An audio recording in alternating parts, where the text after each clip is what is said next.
So welcome to our Pasco Chamber April membership luncheon. Today we get to hear from CBC President Rebekah Woods and all the great things that are happening at Columbia Basin College. And we want to thank Molina Healthcare for sponsoring today's luncheon. I guess I should introduce myself as well too. My name is Colin Hastings. I'm the Executive Director of the Pasco Chamber of Commerce. So with that, I'd like to invite everyone to join me in our Pledge of Allegiance.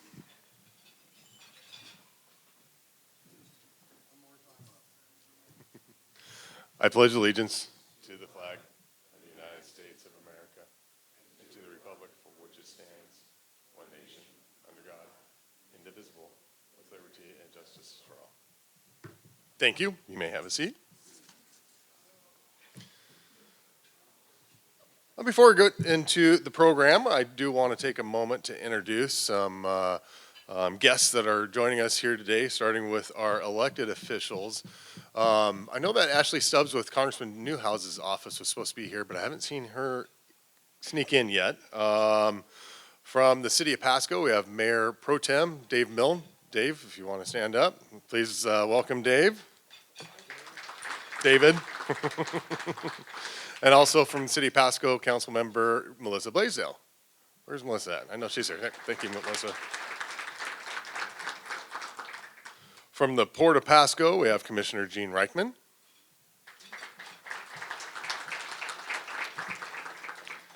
And then with Franklin PUD, Stu Nelson, who is just recently received the award from the Tri-City Hispanic Chamber as the Amigo of the Year. They like you there.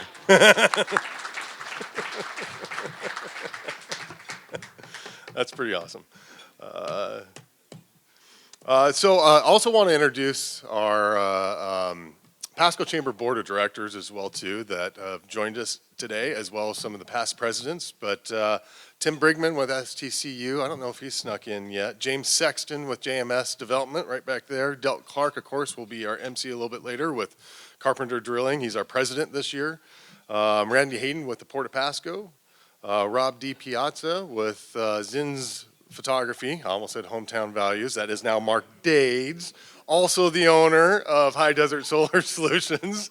I gave last month I said it was Hot Solar Solutions, but High Desert. I did High Desert Solar Screens. And it doesn't just happen from up here, I do it all the time in the office. So, also Norm Rummel with Franklin PUD and Christina Vieira's Bakery / Edward Jones. And I think Christina wanted me to mention as well too, Meals on Wheels is celebrating their 50th anniversary. I think they have a shindig coming up this summer, so keep an eye out for that.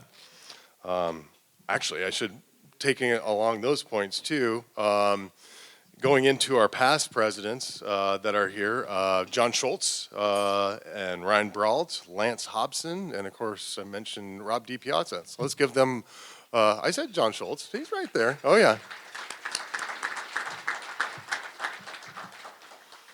Which leads me into a milestone that the Pasco Chamber is coming up with. April 15th coming up, of course, is tax day.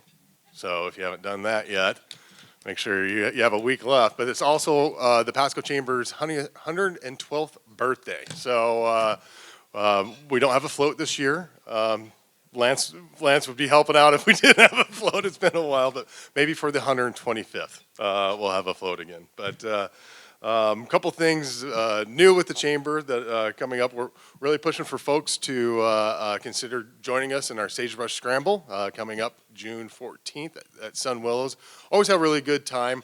Got some great sponsors this year, but we have some room for some more sponsorships, as well as a guarantee on nice weather. That's what we do at the chamber, is make sure the weather's going to be nice, and we do it every year with the Sagebrush Scramble. And if you believe me, then you haven't been to a Sagebrush Scramble. But this year it'll be nice. The weather will be really nice. We already have quite a few teams that are signed up. Our goal is to grow it again this year. And if you're interested in jumping on board, we still have room. Also looking for sponsorships for a couple events that we have coming up as well too. Our Craft Fest, which we've had in July the last few years. We're bumping it back to September. Hopefully the weather will be a little bit more it won't be as hot, and but we have that down at Osprey Point. We have great support for that, and I've heard that the fishing is better for crawfish around that time than the height of summer. So keep an eye out for that. And then Riverfest is right around the corner too in October. Can we believe we're already talking about stuff in fall and we're not even to summer yet? Well, that's what you have to do when you have to sell sponsorships. You got to get that money early. And then the last thing too that I want to mention, if you have any sort of questions about your business, and if you're have some questions about labor and industries and the regulations that maybe surround what you got going on at your work, feel free to give the Pasco Chamber a call. We're helping them out this year, the labor and industries. We've done a few site visits, nothing like what you would have if an L&I officer were there, but basic sort of questions of anything that may come up that is worker related. Feel free to give us a holler. We can steer you in the right direction. We've all been trained on where you can find all that great stuff on their website, because their website is really hard to manage. So if you've ever had to go to the L&I website, it's kind of tough to navigate sometimes. So any sort of questions about that, we'd be happy to help. Really, the basis is make sure you have your accident prevention plan and your posters are current. If you ever have a L&I inspection and they come through, those are going to be the first couple things they're going to look at, and they like to ding you on those. So really easy, free stuff to do. So with that, we have some new members also that I'd like to introduce and have the Pasco Chamber welcome. So if I can have Delt come up. First we have Freeform, Keela Gordon. So Freeform you may be somewhat familiar with. You probably were familiar with Brutzmann's. So Keela, if you want to work your way up. Brutzmann's Office Solutions, Freeform is who purchased that. And so your office furniture needs, you want to see Keela, and she'll get you taken care of. Jason Malloy with Burnham R&G. So Burnham is helping out with the city of Pasco with the processing wastewater facility. Jason's new as the general manager there. Just had a great conversation with him. Really big project for the city of Pasco. Something that you won't get a whole lot of news with, but is extremely important for our economic development. And then Hello Habanero. Juan Guzman is here. Juan, if you want to come up.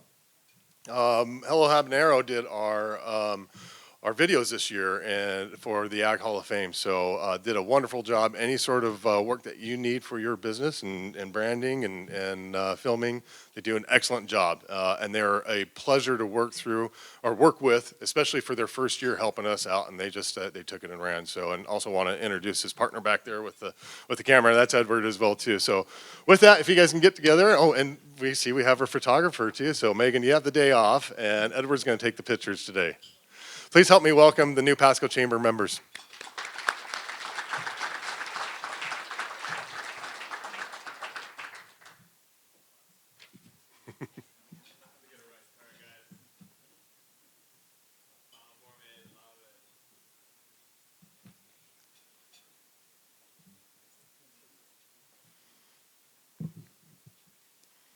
Thank you. Now, with that, I'm going to hand it over to Delt, who is our 2023-2024 Pasco Chamber President. He'll take us through the rest of the program. Delt?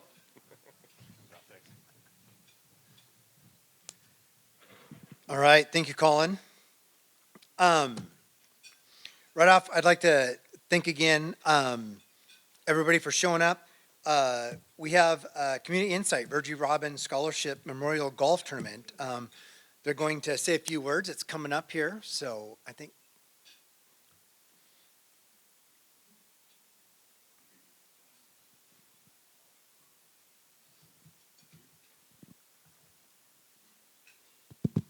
Hello, my name is Troy Hendren. I am one of many board members on the Virgie Robinson Scholarship Foundation. There is a 10th annual scholarship golf tournament coming up on April 20th, and then prior to that, we're going to have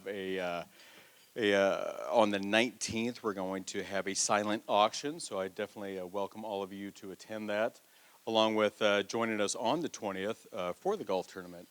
We're definitely looking for sponsors. We're looking for team players. So definitely join the group. I also have Miss Roslyn and Miss Joe. They want to join in here and have a little conversation with you as well. I just want to talk a little bit about our the night before on the 19th. We call it it's our meet and greet. We do have a silent auction. There will be hors d'oeuvres to eat there. We're also going to have a dessert dash and just mingle and get to know each other. There, it's at Clover Island. Starts at 7. It's $15 per person. If you are a team member and have signed up for the golf tournament, you're free. But those that aren't golfing, it will be $15. So come and join us. It's a fun time. This is our 10th anniversary. So. Yeah, has that been interesting, the 10th anniversary? My name is Rosalind, and I'm Virgie's daughter-in-law. And I just want to tell you a little bit about Mom. When I first met her, I knew that I was going to marry her son because she was such a sweetheart. And there's so many things about her. She started in the Pasco School District as a home liaison person. And back then it was ombudsman that she was doing. And I don't know, all of you were probably good kids in school, so you never had any problems. But she would often go to homes back in the day when you could do that and encourage kids to get up and get in school. And she was an excellent motivator. She encouraged people, and at her funeral, there were people from all walks of life that said, if it hadn't been for her nagging, plus she cooks really well, I wouldn't be where I am today. And it was just real humbling to hear people say that about her. In 1987, Governor Booth Gardner appointed her Washington State Council on Voluntary Action. She had excellent outreach skills.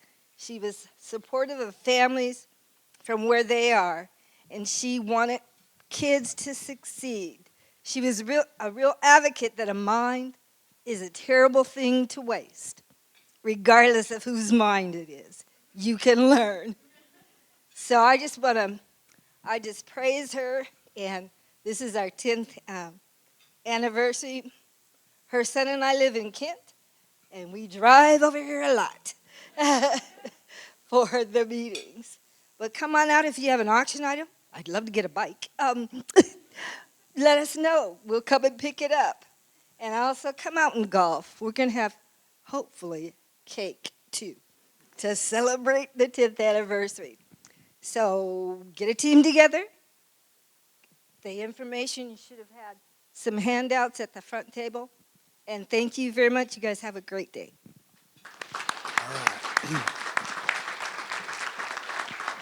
All right, thank you. Right now, we'd also like to thank Molina Health one more time as the sponsoring today's presentation. Our keynote today is Rebekah Woods. She became the 6th president of CBC November 2017. Prior to joining CBC, she was the provost at Jackson College in Jackson, Michigan. She has over 20 years' experience in higher education and earned her PhD in organizational leadership and Juris Doctorate from Regent University. She serves on various local boards and organizations, including Tri-City Development Council, Visit Tri-Cities, Washington State STEM, Education Foundation, Boys and Girls Club of Benton and Franklin Counties, Pasco Kiwanis, and Watts Pause for a Cause. Dr. Wood believes in the transformational power of an education and is committed to meeting the educational needs of the Tri-Cities and helping students of all succeed at CBC. Please help me welcome Dr. Woods.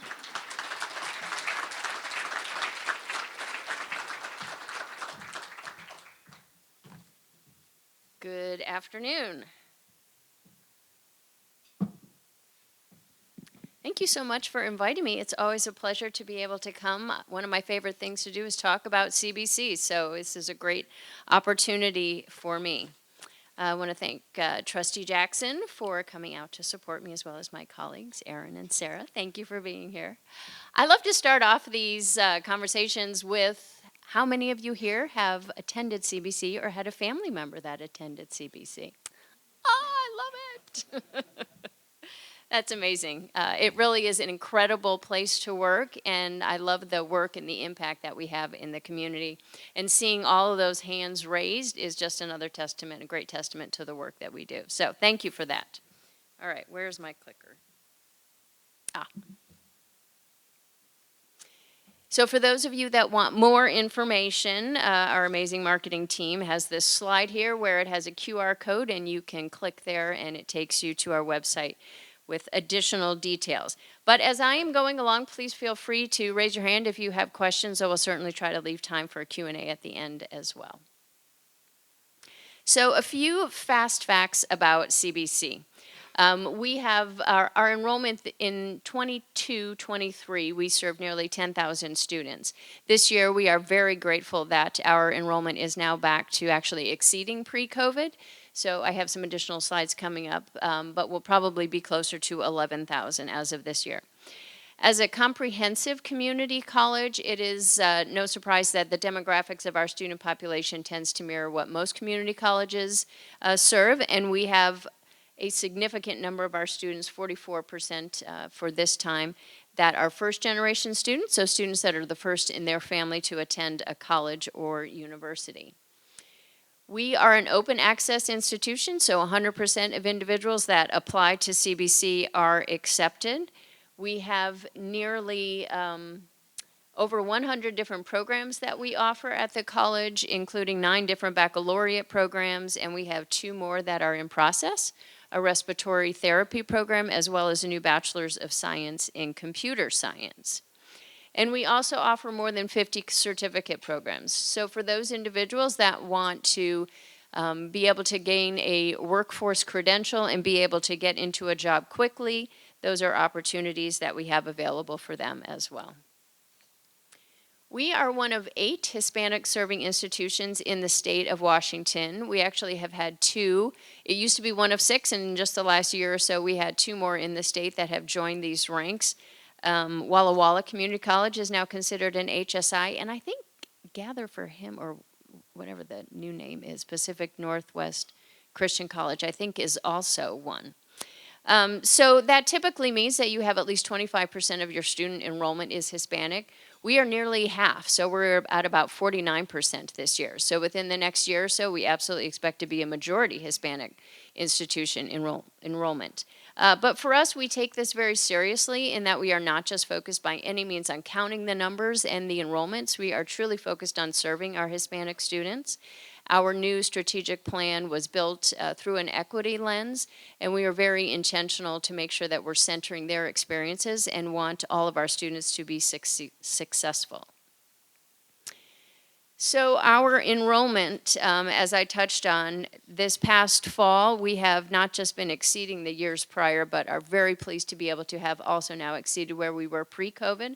Because, of course, without fail, in 2019, 2020, our enrollment was significantly growing, and it was going to be the biggest year on record for us. And then that little thing called COVID happened and threw us for a loop there. But we are back to where we were and really grateful. And I'll mention a few things that are challenges that we're keeping an eye on in the upcoming months.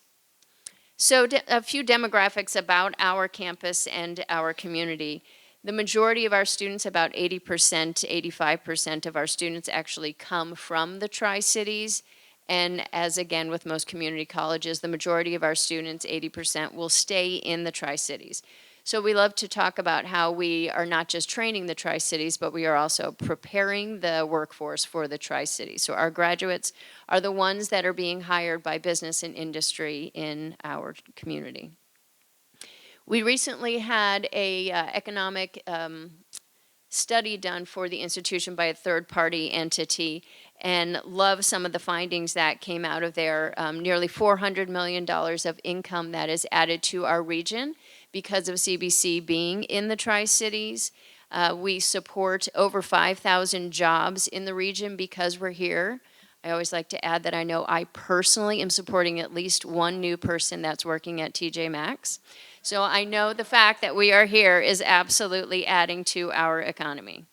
And about 1 out of every 31 jobs in the region, again, are because CBC is part of the Tri-Cities.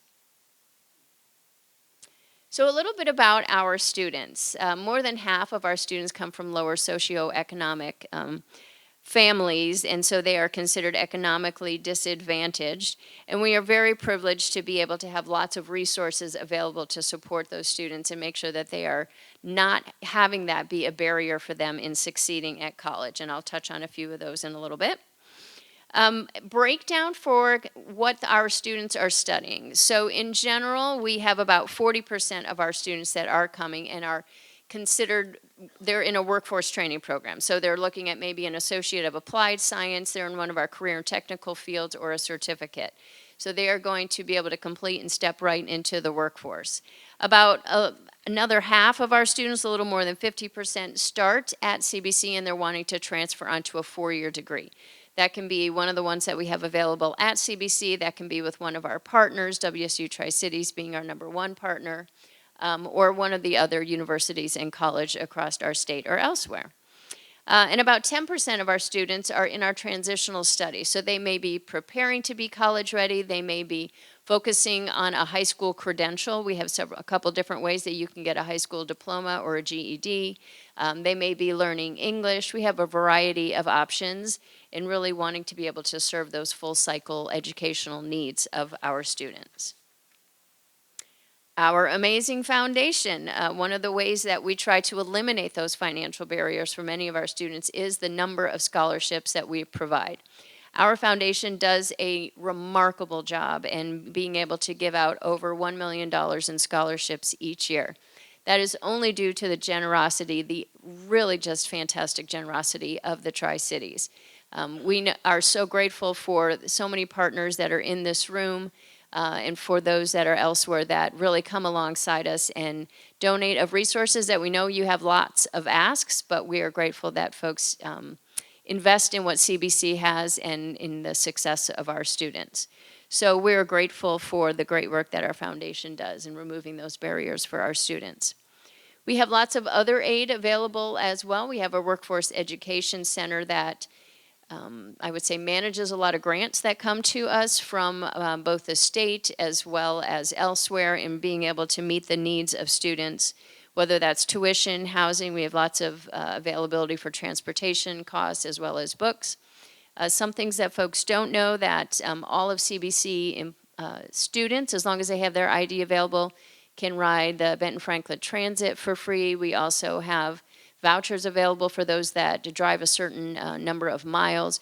Really, again, trying to make sure that students can focus on their education and not be distracted by the financial needs that they may have. Also through our foundation is a student emergency fund. Some things that may not be a big deal for you and me. So like today, my car's in the shop getting serviced. And that's not a big deal because my husband, can drop me off and we can go pick that up and take care of it. But for many of our students, if they have an issue with their car, that's it. They're out of school, they're out of work. That really can just bring a complete halt to their progress. So when they have those things come up, we want to make sure that we have emergency funds available to eliminate that barrier for them. And so our foundation has a student emergency fund available for just such needs. And again, it's only due to the support that we receive from so many of you. So we were able to give nearly $150,000 to our students this past year to be able to allow them to stay in school and complete their education. We also have a food pantry on campus. We partner with Second Harvest, as well as lots of other generous partners, CG Public House being one of them, that allows us to have this available so students and their families, and you can see the number of students and household members that are getting served by the food that we have available to give to them.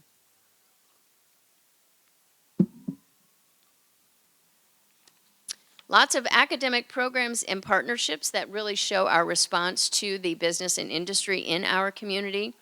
Here's just a list of several new ones that are either just starting or that are in process. I'll just touch on a couple of them. So again, just in response to our community asking and saying we needed this, we are now have an associate degree that will be soon starting that's going to be focused on logistics and supply chain. And that need started coming up during COVID, and so we're going to be launching that soon. We also have a bachelor's in respiratory therapy. Again, our partners in the community saying we're running short of respiratory therapists, so we'll be starting that new baccalaureate program. And then a Bachelor of Science in Computer Science. So the majority of all but one other of our bachelor's programs are Bachelors of Applied Science. So they're considered workforce bachelor's degrees. So students can complete them, step right into the workforce with these degrees. So we don't offer a traditional Bachelor of Arts or Bachelor of Science other than our nursing degree, our Bachelors of Science in Nursing. And now the legislature has just approved all community colleges in the state offering a Bachelor's of Science in Computer Science. And this absolutely came straight from Amazon, saying that they did not have enough folks in the state to be filling the jobs that they need, and they advocated for community colleges to be able to offer these degrees. So we're in the process. We've just submitted our request to our state board and hope to be launching that next fall.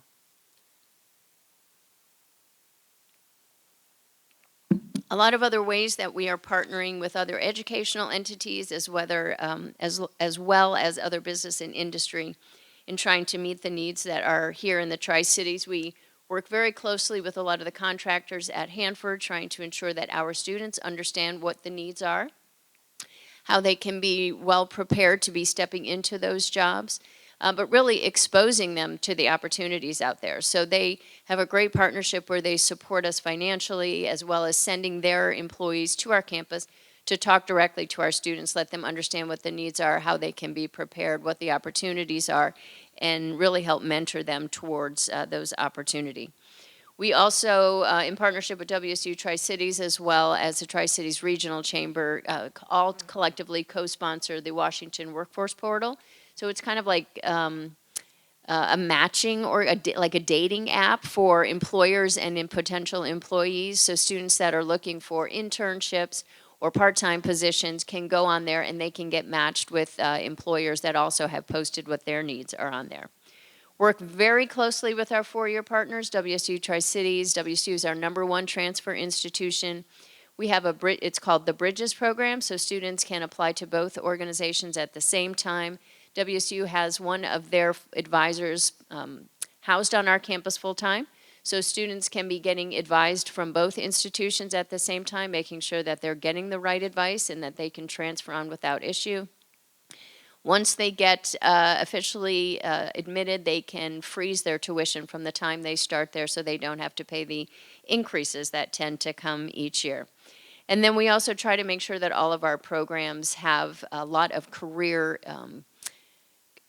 hands-on experience and a lot of career connection embedded into each of those. So we have one of the highest number of what are considered career launch endorsed programs across the state.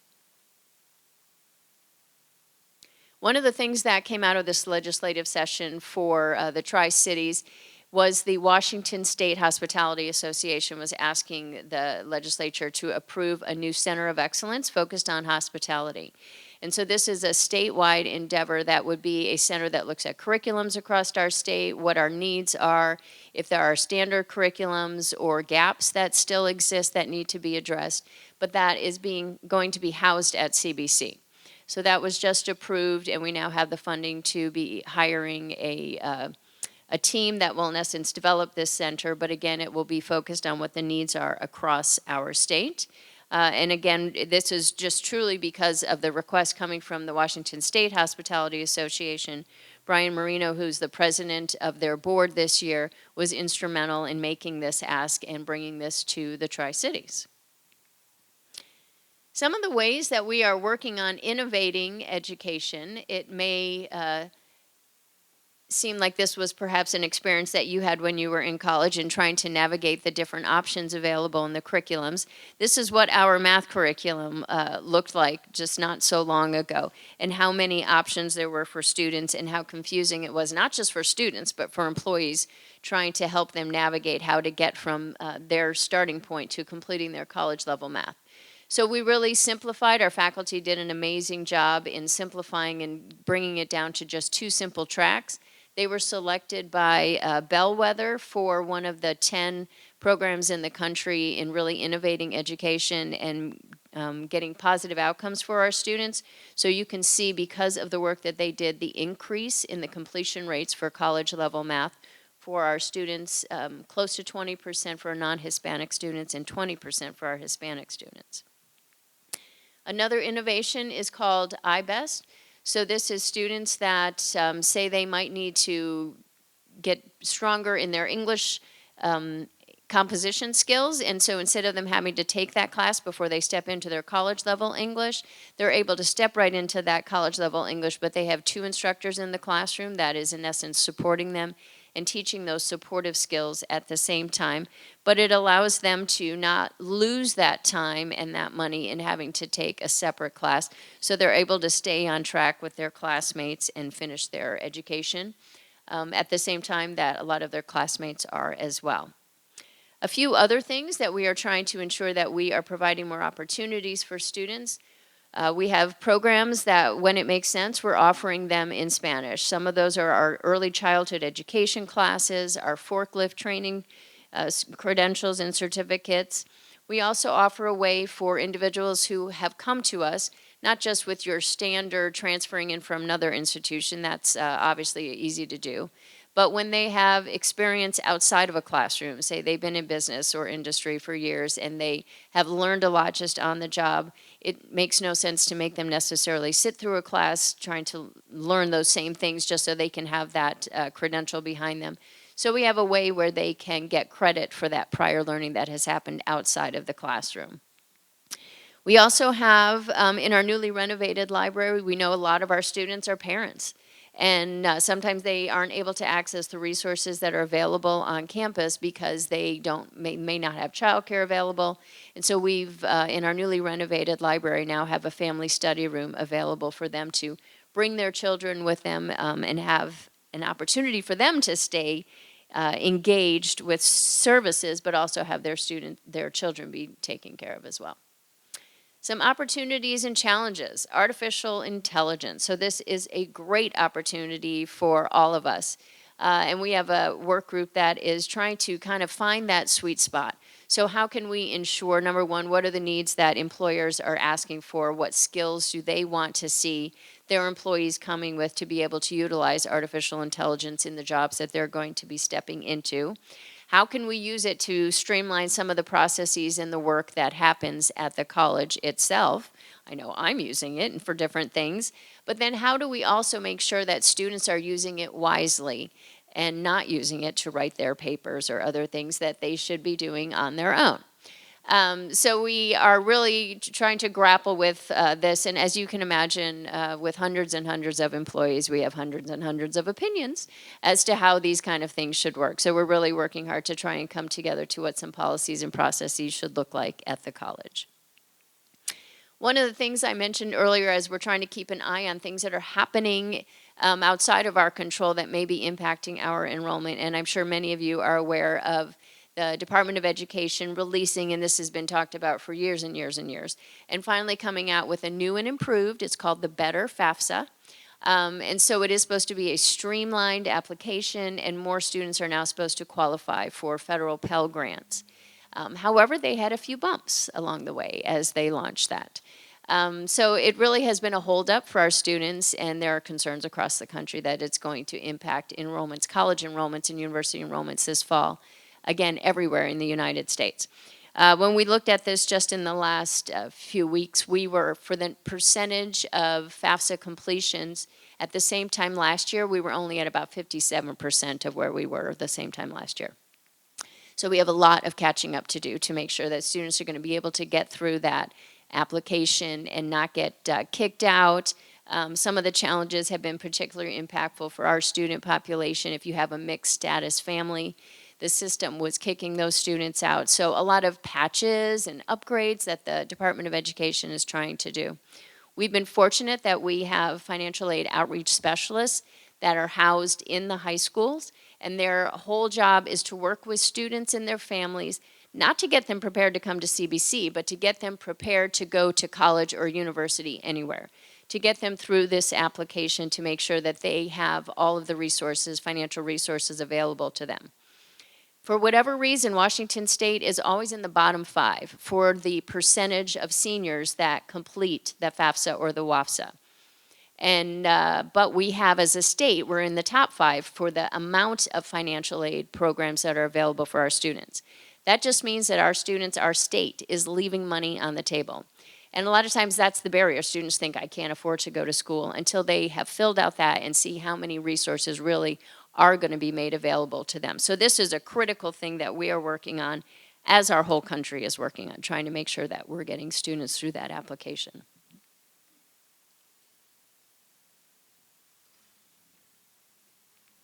A few things that we have been doing to our facilities and upgrades to our campus. I mentioned the library renovation. This is what it was previously.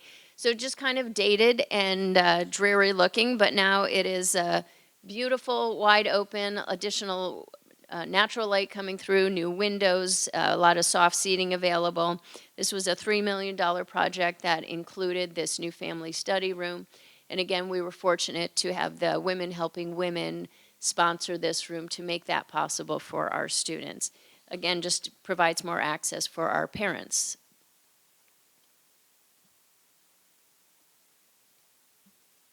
We have a Title V grant that is funding a lot of things on campus, one of it being a new, in essence, multicultural center, which many of you may be more familiar with, and called the Equity Center. And we are working on what an official name would be.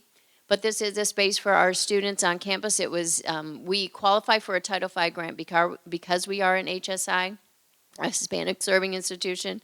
And so the intent of this center is one of the many things that we are doing to ensure that students can see themselves on campus, find a place where they can build community and feel like they belong, and make sure that their success at our institution is not being impeded in any way. Other renovations include renovating some of our science labs. So this is in our T building, in the Thornton building, upgrading a lot of the science labs, and this is funding that is coming from the state for minor and major renovations to our campus. On the horizons, hopefully this next legislative session, we have a very structured process that our system of all 34 community and technical colleges goes through to prioritize what our major capital needs are, and in essence, we're next on the list, on that prioritized list, to have a new performing arts building on our campus. And so we are hopeful that that will be good news with this next legislative session, and we'll be able to begin a groundbreaking next summer. We're also in the process of finalizing a design for our second student housing building. So our Sunhawk Hall, which sits across the street from our campus, has been full for the last few years, and now has a significant waiting list, which we said would be kind of the criteria that we would wait on to be breaking ground for a second building. So we are now in the process of designing what that building would look like, and hoping to have that launched for fall of '26. So that's a lot of the great things happening at CBC, but I'm happy to, if there's anything I didn't mention, or if you have questions about anything else, I'm happy to answer those.